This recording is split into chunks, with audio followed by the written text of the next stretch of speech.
Hi, everyone. My name is Jason, and I'm the Director of Logistics for this year's Design Nation Conference. I'm super excited to welcome you all to our last panel of the day, Reimagining Design in the Pandemic.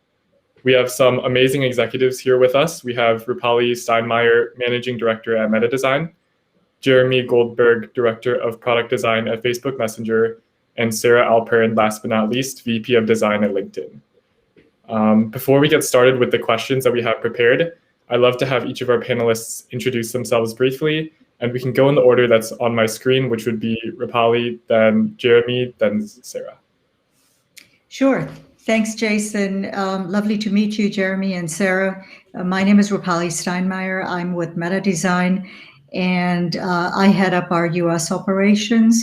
I'm currently based in Germany due to the COVID situation, but more importantly, I also serve as responsible for growth at MetaDesign Global.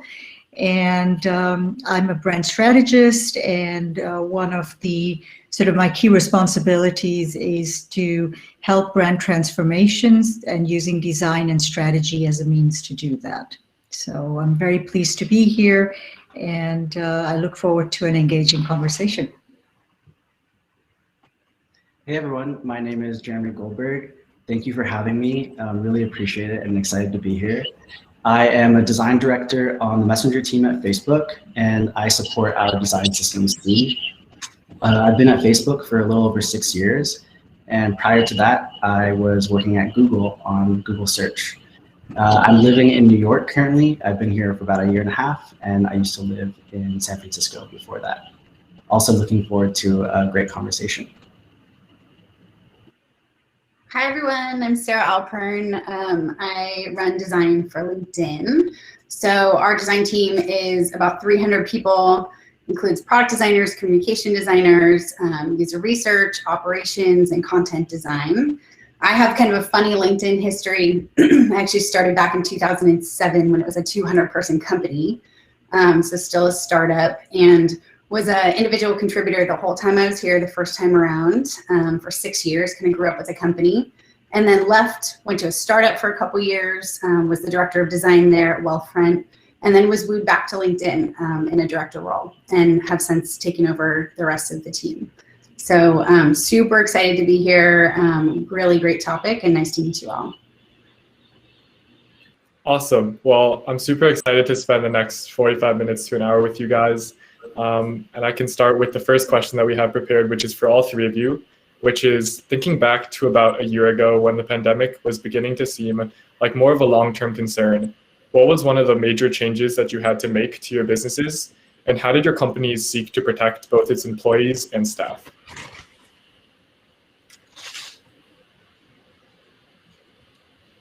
I'm happy to start. Go ahead. Then I'll go after you then. Okay. So the decision our executive team made to very quickly shift to remote feels like a very long time ago now. I mean, in fact, it was over a year in March. And truthfully, going remote, now feels like a very small decision given what's happening all over the world.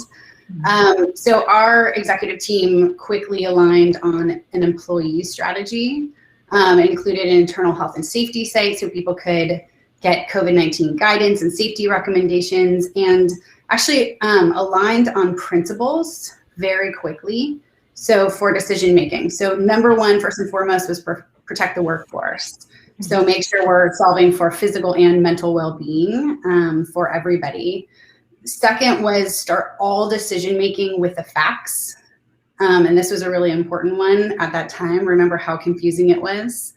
And also really partner with industry peers and learn from one another. There's no competitors during this time, right? So we were all working together to share information. And then the third was ensure business continuity. So make sure that we identified ways really quickly to support our members and our customers and minimize disruption to like the day-to-day business operations and performance. We also, over time, really trained up managers on employee benefits, continually reminding people to consider well-being and mental health, because we're supporting employees going through super tough situations, both health-wise, but also just balancing so much more. I, for one, had kids trying to go to school at home while I was trying to work. People were, handling aging parents. Some people had roommates that they were trying to work from the same room. And then we've also launched this program called Lift Up in the company. It includes things like monthly no meeting days, surprise company days off, because we find that when the whole company takes a day off at the same time, then you actually get to take the day off. And in fact, we have a Lift Up week off next week that they surprise the company with. And then fun events just to bring people together with speakers and education opportunities. So I'll stop there. Yeah. Yeah, I mean, Sarah, you bring up all the points that, we also sort of made sure we were doing right at the outset. We started out really with safety first as, sort of the underlying principle, wanting to make sure that we've enabled our colleagues and employees around the world that they have everything that they need to work from home. One thing was enabling them, not just with the technology, not just with, not everyone had laptops to begin with, right? I mean, suddenly then you needed to have all of that, but also things like, equipment. A lot of people wanted to have their chairs, for example, simple things that you suddenly realize are really important to being able to be productive and work well. The other thing we also did was made sure to preserve our company culture. The fact that, we are working remotely, and we as a company place a very high value on the bonds that we have between people, between us and our clients, between us and our business associates. And we wanted to make sure that, yes, while we don't see each other, in the kitchen or in the corridors or on the, roof terrace, at least we connect in virtual kitchens and virtual lounges and virtual spaces. So, just wanting to make sure, like you said, Sarah, ensure everyone's well-being, because if we were all taken care of from that aspect, from the emotional aspect, we were pretty sure that it would ensure business continuity, and we'd make sure that, we'd round out the year well rather than, with losses. So I'll stop there. I'll hand it over to you, Jeremy. Yeah, I definitely resonate with a lot of what both of you said. I feel very fortunate to say that most of our challenges at Facebook were not so much around shifting in-person work towards online work. At Facebook, we have a suite of internal tools to help us collaborate, communicate, share, and document. And they were actually the backbone for our productivity even before the pandemic started. And shortly after the pandemic began, we actually started to provide many of those same tools and features to other companies via our workplace product. But what was especially challenging were things like isolation and social interaction and mental and physical health and getting basic necessities and parenting and things like that, like Sarah mentioned. So for us as well, health, wellness, safety, schedule flexibility, and related programs really became one of the most important priorities for the company. And I'm very proud to, of the changes we made and how quickly we responded. And teams and people were really empowered to do what was best for them. And that in turn created a wealth of shared knowledge across the company of things that were really helpful in our day-to-day or our processes and tips that we could all share with each other. And I think when I look ahead, having seen how impactful this was, I think the importance of health and wellness in digital work environments and productivity tools will likely spawn major design and product shifts, even new companies over the next decade. Yeah, I think these are all really interesting points. From Sarah bringing up the concept of there being no competitors during these times, sort of tying into Jeremy providing resources to other companies, and then finally Rupali talking about preserving the company culture as being one of the most important things.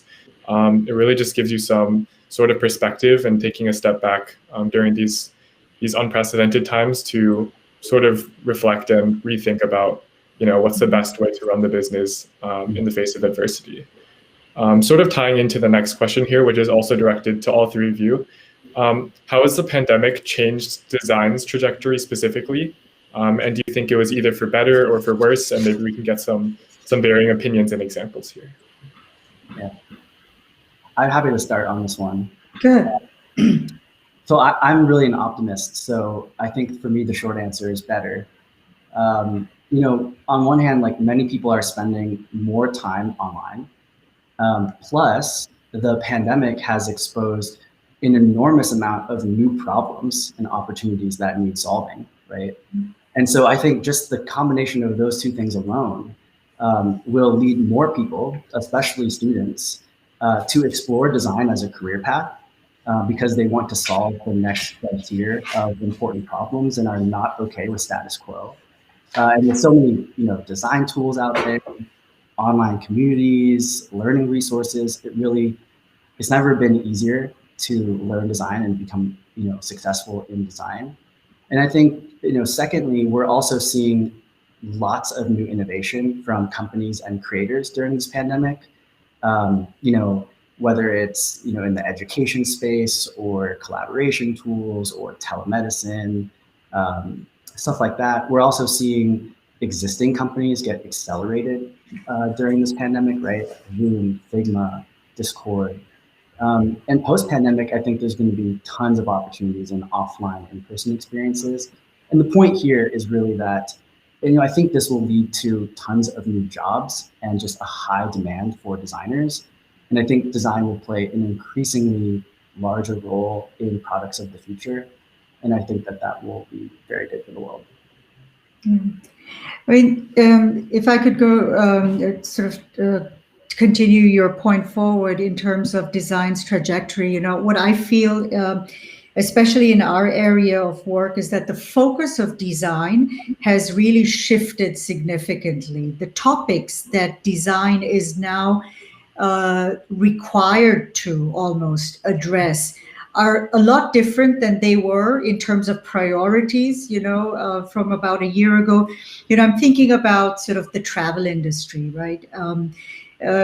Everything is centered around designing products and services to raise confidence in movement, to be able to get from destination point A to B safely. And so when you think about airports, you know, how much time has gone into redesigning the way we move, the way we're ticketing, the way we're going for, you know, touchless screens in order to check in, baggage control, baggage claims, so on. So I just feel that the shift has gone from, you know, designing beautiful products and services to designing safer products and services that also happen to be beautiful and functional and everything and creative, you know, all the things that we started out. So that was one thing I feel has been, you know, a big shift in the mindset of what design is needing to do. And in many ways, it just seems that we are thinking more, I mean, designers are thinking more about the impact of what they do, you know, on people, on the environment, on society. So these are some of the things that come to mind in terms of what's changed. I love all of that. So fun to build on. So first of all, it made me think when you're talking about designing safer, it just made me think about all of the things that I hope we keep. So I like that there's hand gel everywhere now. I like that it's okay to wear masks if you're sick and have to be out and about. I like that we have innovated in protecting our frontline workers, everything from like the screens in front of people at the grocery stores, et cetera. And I would also agree that design is more valued. I just see personally, even the people that I work with, my partners having more and more appreciation for design and details and the interactions in the way that maybe people didn't before, because we're all using these tools and these tools to get our job done or just for life. You know, the difference between having something that is really delightful and works really well and not is a really big difference for all of our partners now. And so they're feeling it. And so as we're talking about designing our products, everybody's like, designers, please help us make this better. Like there's so much more value for design. So I love that. And then I would just add on, I think remote and hybrid teams. You know, Jeremy, you talked about Facebook kind of being set up for this early. I don't think most companies are, but I do think that they're here to stay. And I think there's a lot of challenges to overcome, the tools for sure, but also the culture, the process of how we work together, you know, minimizing just hallway conversations being the main way that, you know, things get done. You know, making sure that when people are back in the office and some people are not, that we solve for kind of the inequity that happens when you're either in the room or not in the room. But I do think that this is here to stay. And I think that this is really for the better because it enables, you know, our employees first and foremost to work in the place where they're going to be the happiest, and it allows us to retain them. And second of all, it allows us to hire a much more diverse team, right? So people who, you know, live around the world from lots of different cultures and backgrounds and just have really different perspectives. And we need that to design great products for the world. So I think in that way, this is going to be better. And then I think the other thing is responsible design becomes even more important than ever, right? We are living in a super divisive world, and we have people that are really disproportionately affected by the pandemic. And so we have to consider trust more than ever, right? Protecting the people who use our products from people trying to do harm, making sure that we're not introducing unintended consequences of like the rich get richer, the poor get poorer. Like we really have to take a responsibility as a design team to make sure that we are creating equity and we are thinking in a really inclusive way. So I think that that's always been important, but it has become that much more since the pandemic started. And then I'll just end with a fun one, which is I think space design is a big area of opportunity. You know, as our companies are thinking about, you know, what it's going to be like when people come back, focusing on, of course, safety, but also creative spaces. You know, how do we solve some of the problems before? I don't know about you all, but getting a conference room was, and I think everybody's just, you know, no, I will not accept that. And so just getting really creative on how do we make our spaces so much better for this next phase of work. Yeah, I think all of these points are super empowering and also refreshing in a sense. I know we actually had a panel called Designing Spaces earlier this morning, so a couple of these points were already touched on, but sort of the idea that design is becoming increasingly important and almost vital during these times to help people stay safe, maintain equality, and other things like that. Speaking of which, one of the things that I personally can definitely connect with a lot is the increased use of online communication. So this question is actually directed for Sarah and Jeremy. And the question is, what have you both at LinkedIn and Facebook respectively learned from the increased reliance of people around the world on online communication? And what sort of takeaways will you bring from this experience into the near future as we're seeing light at the end of the tunnel? Who wants to go first? I can go. You want to go? Okay. Yeah. I mean, sort of building on what I was saying before, you know, we were already working across offices and time zones. You know, we were big enough at LinkedIn that most meetings had people that were on VC. But I think this time of all feeling the same pain of not being physically together has accelerated our empathy and our like desire or motivation to solve some of the challenges with being remote and communicating, you know, digitally. So, you know, while being on VC, whatever it is that you use, you know, whether it's Zoom or Teams or whatever, is exhausting for sure. And there's so much written about that. I also love it because it's so much more inclusive. I mean, there's just this equal playing field right now, right? Where everybody kind of shows up in the same size square. And also the chats, while I think the folks that are watching this have a chat, I can't see it right now, but hopefully you're chatting with each other in there. I think that that's this like amazing moment where you're not, even in this case, just staring at people talking, but you're participating. you're adding your questions, you're adding your thoughts, you're adding references. I love that about meetings. I feel like that has made them so much more alive. They've also become much harder to moderate because of that. But I think that, there's interesting innovations right now. Teams has like the together mode. I love that. I don't know. It just puts everybody. I know what you mean. We're like giving each other bunny ears. And I think we're really early days on all of this. Remember when we started and most of the VC tools didn't have backgrounds? And quickly people were like, oh, there's a bed behind somebody. Like we need to solve for this as people are working from their bedrooms or wherever. So our team has had to shift, in so many other ways. We do a yearly design week and we had to do it virtual this year. And actually it was better. We had this like ability to innovate and kind of, gave ourselves this freedom. And so we figured out better ways to do like really inspiring, but also educational design week. User research, we've had to figure out how do we keep understanding users' pain points and motivations, but you can't get them in a lab. And so we've had to, innovate on how we do that, but it's actually broadened who we can talk to, right? Because it's not just people who can come in physically. I'll stop there. Yeah, totally. I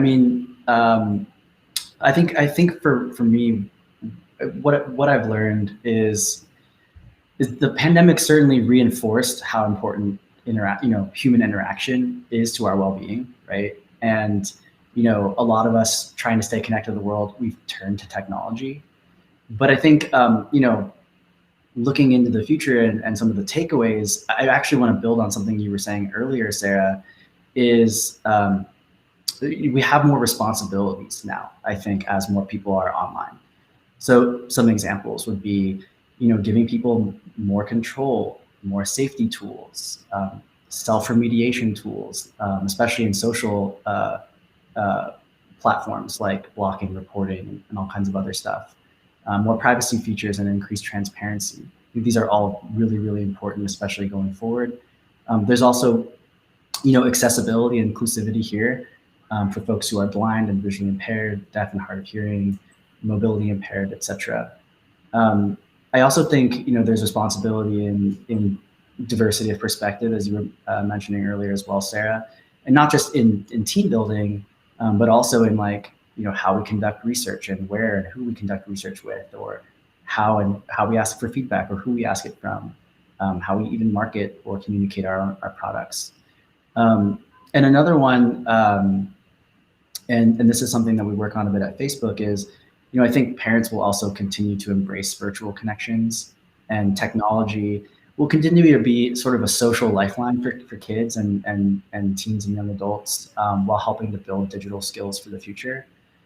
So those are definitely some takeaways that are really top of mind. And I was very lucky to spend a few years on the Messenger team supporting some of our integrity and safety features and teams. So it's really high stakes work, but very rewarding and important for the world. And I guess finally, there's just so much opportunity out there to build great experiences, and that's another takeaway from all of this. It's just incredibly exciting to think about, and I'm really inspired to see the next generation of designers and what gets built. No, I think that these are all great ideas, and especially the fact that a lot of these efforts will continue into the future, even when this whole pandemic is over, and will lead into future generations, as Jeremy touched on a little bit. Next question is actually for Rupali, and it's, as businesses have adapted over the past year, how have you and MetaDesign approached brand transformations with a design-centered mindset? So I don't know if it's just my imagination, but I have noticed one thing that is very different in the type of designs and brand identities that we're creating for our clients. They've actually become brighter and more vivid and extremely expressive. I feel that we really, amped up the emotional aspect. And I wonder if it's sort of this unconscious desire to project a world that we wish to live in, or, because, branding, that's our business. Branding is all about, creating hope and optimism, or, brands need to be carriers of that hope and optimism. So perhaps we are creating through our work, or, demonstrating something that we are not seeing or feeling in our lives today. So that's one of the things that I've noticed that has changed. And I have a feeling that that's actually a good thing, because we're moving into more of an emotional sort of space, allowing ourselves also to be vulnerable and to, ask some uncomfortable questions. How do we see the future? How do brands see the future? What do they need to do to future-proof themselves? Not just thinking about everything in the context of this past year, but really about what do we need for the future. So those are some of the conversations that we're having with our clients. And I think a lot of it is also, yes, storytelling is important, but it's only one aspect of brand building, right? And I think when it comes to designing, Jeremy, you mentioned, brand experiences, right? So we look at every interaction as a brand experience. And you want to make sure that that interaction, like you said, Sarah, is delightful, that it's meaningful, that it, gives you something beyond just what you came there for. And that's the only way to sort of build relationships. And so from that point, I feel a lot of what has changed in the way we're doing our business is becoming a lot more communicative, because the focus really is on, building key relationships with people all over. I love that. If I can just jump in really quickly. One of the things we've been thinking about also is just how do you humanize? And I think it's because we're just staring at technology, but like they have such a desire for more human connection. So how do we bring that into our UI and our brand design? I love the part about kind of bright and optimistic. I think that makes a ton of sense too. And I think that, just we're thinking a lot about how we design for community. Partially because, again, like trying to humanize technology, and partially again because the world is so divisive. I feel like how can you help remind everybody that the people on the other side of that screen are humans? So those are some of the things we're thinking about too. I loved the part about optimism. No, I think these are all great ideas once again. I love the idea of optimism, and I hate to sort of steer the direction a little bit of a U-turn here, but the next question that we have prepared is, how has the pandemic exposed weaknesses as opposed to all the great sort of new features and new ideas that you guys have talked about? So how have they exposed some weaknesses perhaps in the way that we think about design? And what sort of paradigm shifts in either thinking or in all of design itself have occurred in your experiences as a result? And this is for anybody and everybody. If I could take that one, I think the one place where we've seen an incredible divide almost between people who have and who don't is in the area of education and learning. And I feel that our institutions, our academic institutions, have been exceptionally slow at redesigning processes and systems for distance learning. There's one thing, yes, online classes available, but ensuring that the technology is available to people in terms of devices, in terms of just broadband or, internet access. We've been hopelessly slow at responding to that need, and it's critical because, it's almost like this 1 year where learning has apparently happened, but there hasn't been any sort of understanding of what those learning outcomes will actually mean. And I feel that one has to really quickly address how these learning modules are designed so that, we're optimizing the learning outcome, or making sure that learning and engagement are happening, and that it's not that students are just sitting in front of a screen and they're doing something else at the same time. Because, I have my screen here, but I also have my work here, my entertainment here, my learning over here. It's a lot, and so I think when it comes to exposing some of the, the inadequacies of what design could have done better, I think it really has to do, it's really connected with education and learning. Yeah, I think I can build on that a bit as well. When the pandemic, to your point, certainly has exposed how frustrating something can be when it's not designed well. Mm-hmm. You were mentioning, learning. For me, just one example that comes to mind that's more recent is even something like finding a vaccine appointment. And there's dozens of websites. They all have their own sign-up protocols. State and city appointments systems often are like distinct or independent. And one thing I loved seeing here in New York was there was a New York engineer ended up building his own website called TurboVax and did it in less than 2 weeks. And it basically gathers availability from major sources and then publishes it to the website and on Twitter as well. And it's so much easier to use. And it cost this engineer less than $50 to build it, right? $50, 2 weeks. And it was really, impactful to see when something was designed well versus not. And I think one of the paradigm shifts, to get to that question that we're already seeing and will continue to see more of is really this idea of power to individuals and creators.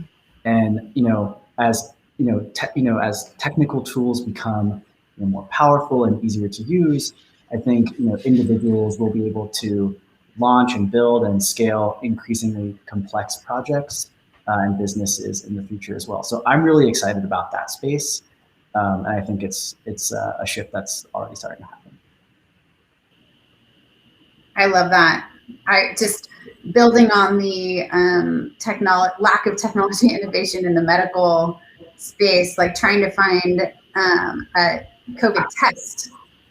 Also, an insanely frustrating experience during a really stressful time if you feel you need a test for some reason of exposure. And so I think that this has really highlighted, some of the design challenges and the ways that we're really far behind in design in the medical field, and big opportunities.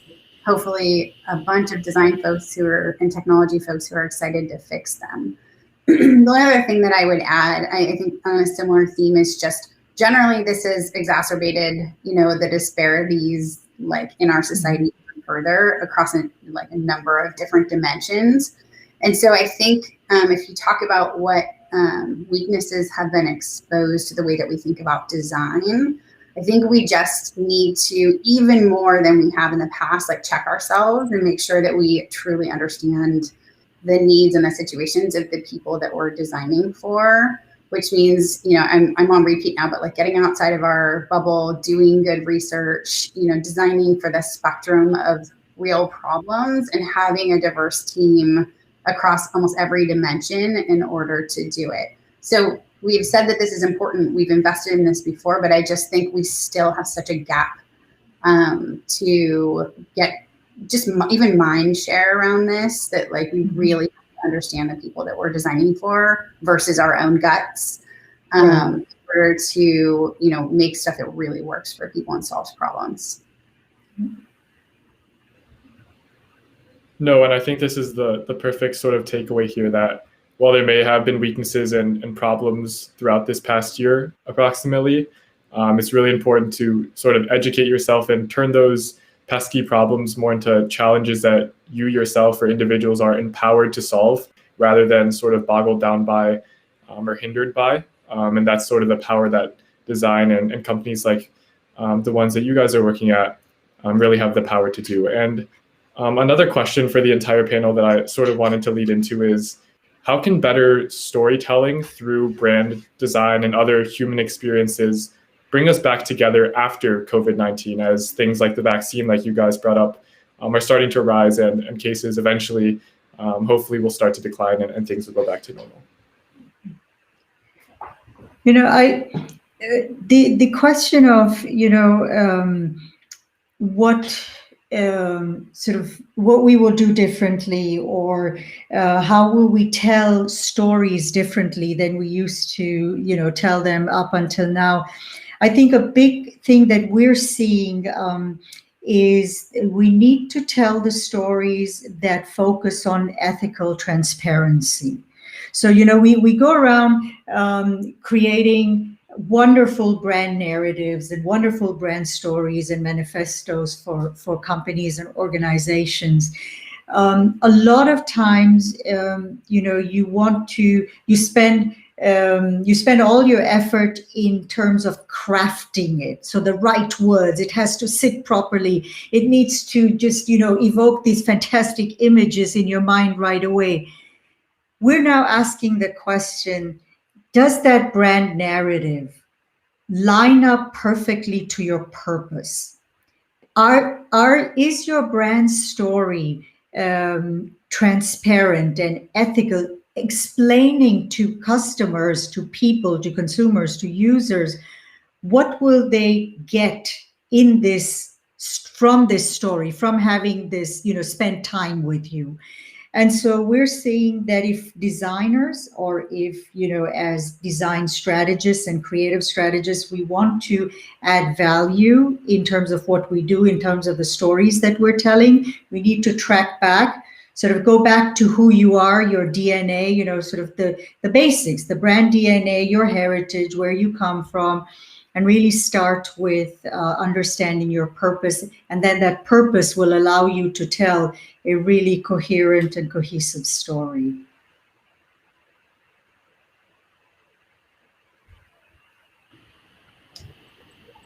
I love that. I think storytelling is such a critical part of a designer's job. And I think people don't always learn that. I had this professor in grad school who would, the class was actually an interaction design class, but he, in the first week, kind of took one look at us and the work we were doing and said, okay, you guys understand the methods, you understand process, but you cannot tell a story. So he completely shifted this syllabus to teach us the entire time about how to present our work, how to take everybody on the journey, how to, if we were trained in sort of user research methodology and trained in design, you have to be able to connect the two for people, for yourself, and then for the entire team, for the entire company, right? So what are the things that we're seeing, the problems we're trying to solve, these things that like are inspiring us to change the world with our designs? And then how does that connect to the solutions that we're coming up with?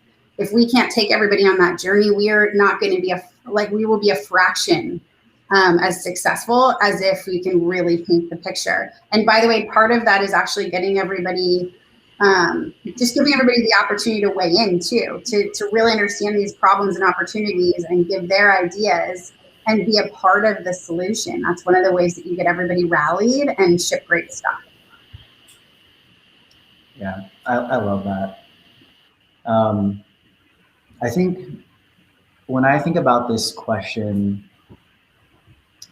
I think the thing that comes to mind for me that will be important and powerful,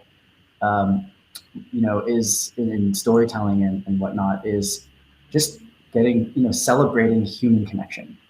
And when I think about this, I kind of want to tell a story of my own. My grandmother is a Holocaust survivor, and long story short, she was saved by a family in the war, but afterwards never was able to see them again. Lost all connection, didn't know how to communicate with them or anything like that, and really didn't have that closure. with such an important moment in her life.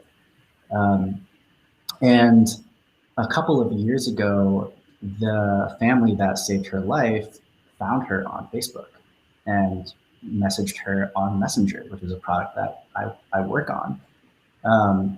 And we were all able to fly out to Paris and have them reunite for the first time in over 70 years at the memorial where her mom is. And so that was a really special moment. And I feel very lucky too that Facebook decided to also document that story and make a short film about it and put it out there in the world and have a way to tell that story and how, the product was able to connect people and to celebrate that human connection, right? And so I think when I think about that and I think about the pandemic, so many of us have just gone through a lot, and many of us haven't seen family members or people that we really love. And so I do think I think it's going to be amazing to celebrate that, shortly, hopefully, and for brands and businesses to lean into that and also lean into it within their products and things like communities. And so I'm really excited to hear and see, Rupali, the things that you work on, and Sarah, you're mentioning communities. So I'm really excited about all that. And so, yeah, that's my thoughts. Thank you so much for sharing that. I have chills over here. Yeah. Wow. Yeah, thank you so much, Jeremy, for sharing that story. Such a personal story. And also thank you, Rupali and Sarah, for touching even more on that idea of human connection, especially in a time where physical connection is almost impossible unless your arms are 6 feet long. And I just wanted to sort of transition into questions that may be more directly from the attendees who are all undergraduate students looking to break into the design industry. So one of the questions that we have here is, what advice would you give to our attendees who are trying to enter or break into the creative industry post-pandemic, especially given this sort of time circumstance? So if I could go there, as a designer, I would say, don't neglect to think of strategy. And it might sound like, okay, why strategy? But I feel that, when you're thinking of design, when you're thinking of the creative process, strategy should inform design, no matter what the outcome is. If you go into an exercise, a creative exercise with preparation, understanding, we talked about user research, consumer research, knowing who your audiences are, then you have a creative process that is informed, and that will certainly lead to a better outcome that is more in line with a fantastic brand or with fantastic experience. So I would say, as a designer, really think about the strategic angle of that creative process.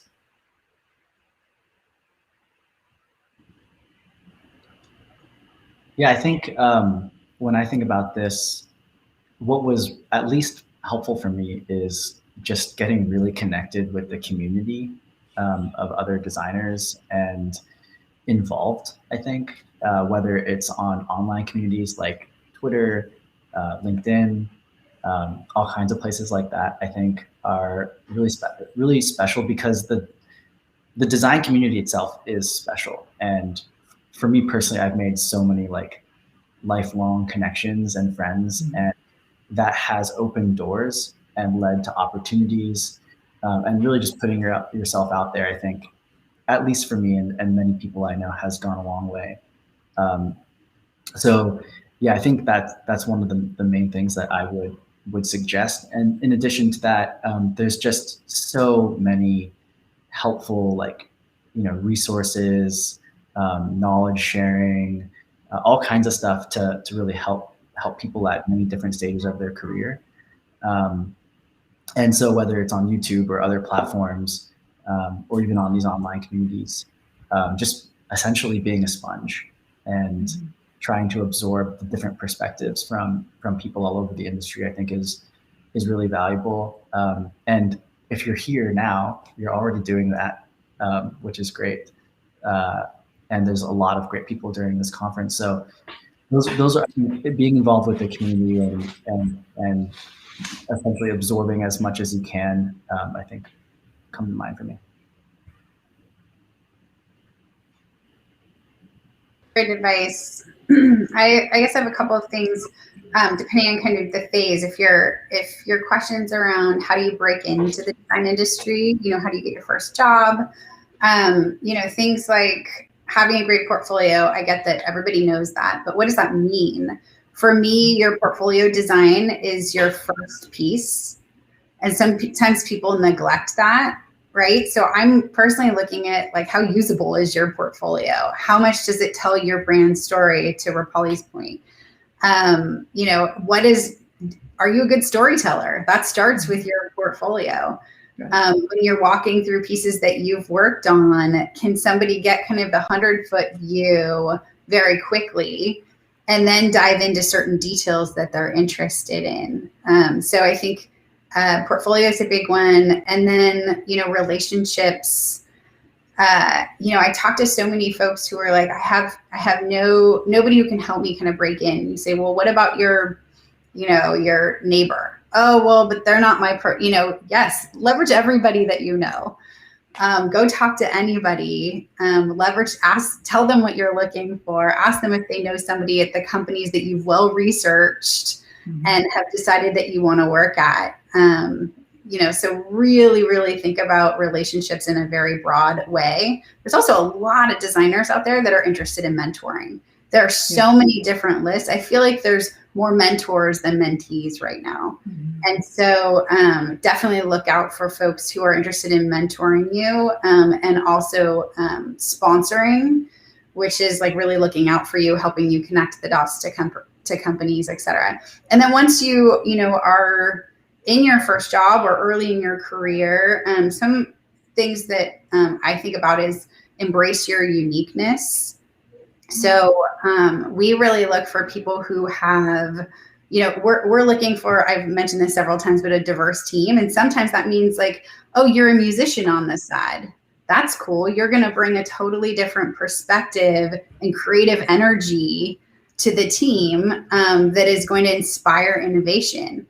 And embrace your passions, and make sure you're working, if possible, optimize for working on things that you're passionate about. I feel like that over, say, the thing that's going to get me to the next level, get me the promotion. When people are passionate about what they work on, they will have career success because everybody wants to work with them. They're inspiring folks to make better stuff. They make better stuff.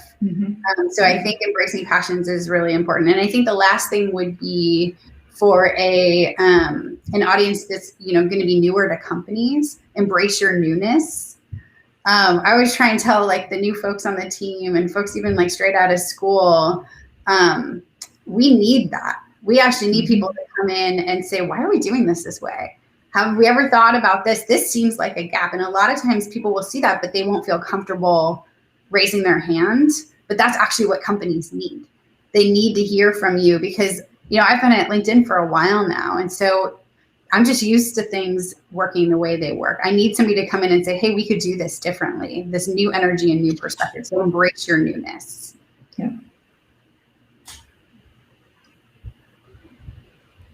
Yeah. And with only around 5 to 10 minutes left in this panel, I wanted to end on sort of this last question, trying to bridge the gap that we've been talking about due to the virtual setting of the pandemic. So I'll give each of you guys maybe 1 to 2 minutes. And if you could say anything at all to the audience watching back home from their bedrooms, with their screens, laptops, what words of encouragement would you personally offer to these young designers listening and really admiring all the work and things that you have to say? I can go. The first thing. the first thing that comes to mind for me, which I think one of the other two awesome panelists said, was this is an incredible time to be in design. Just think about all of the opportunities that have opened up from the pandemic, from healthcare and education, which came up, to how we work remotely longer term, and all the society challenges. This is an incredible time to use those talents and build those talents to make a huge difference. And it's this, I think design's been valued for a while, but this feels step function to me, where, it's only going to get more and more important, and people are valuing design more and more. So hopefully you all are excited to solve a lot of these problems with great design. And I'm excited to see what you come up with. Yeah, I have to agree. I mean, I think the sort of the ability for designers to go out and create something, to facilitate something, I would say that you are all people who will be enabling the future. You give it the power to go out and do anything that you want to do, that you can make it do that, And so I think by understanding the fact that you are able to create access for people, that you're able to empower people to do fantastic things, there is a lot of responsibility that you carry as well, and to make sure that you really understand why you're doing it, and to project that authentic voice, because at the end of the day, what you want to do is build trust, right? Trust in the process, trust in your ideas, trust in your story. And, you have the power to do that. I mean, it's fantastic. You're young, and, you've got all these ideas. Go ahead and just, get them down on paper or on a screen or on your phone, whatever. Use the energy and just set it free, So that's what I would say. Totally. Yeah, I agree with both of you. And it's really a very bright future ahead, I think, for all of us and for designers. I